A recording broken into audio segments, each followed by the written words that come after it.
More than 44 million people in 38 countries facing a hunger crisis have been prevented from receiving life-saving shipments of Ukrainian grain by a Russian naval blockade, and now they've become a bargaining chip in an unprovoked war that's contributed to food insecurity worldwide.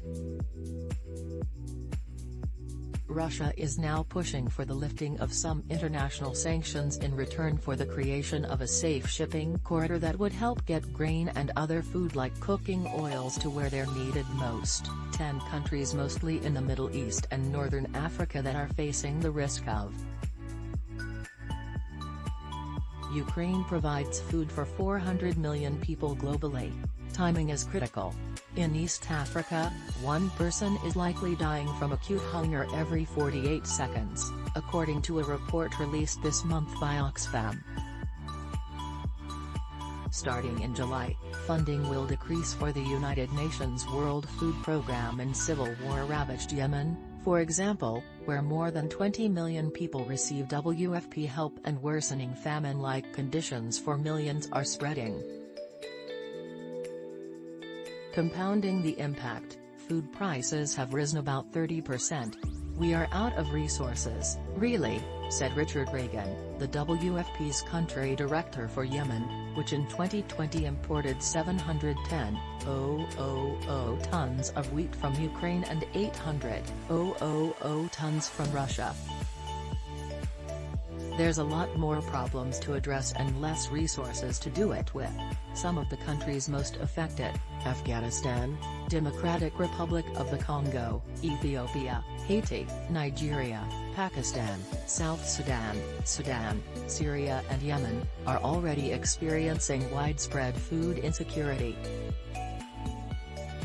According to the WFP, if ports stay blocked for key suppliers to the global wheat market, prices will push up even higher, worsening hunger for the most vulnerable people around the world.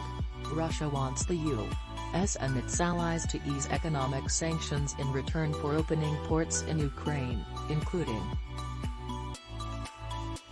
The ports and surrounding cities have experienced significant destruction from Russia's unprovoked attacks.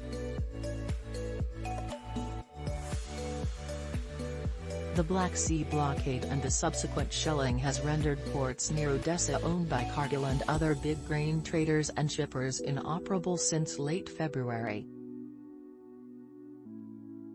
The port of Mariupol began operating again this week, after Russian troops removed explosive mines from the area.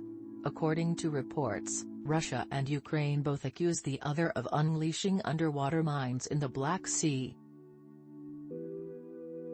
Ukraine and Russia together are responsible for exporting 30% of the world's cereal grains and nearly 70% of its sunflower oil.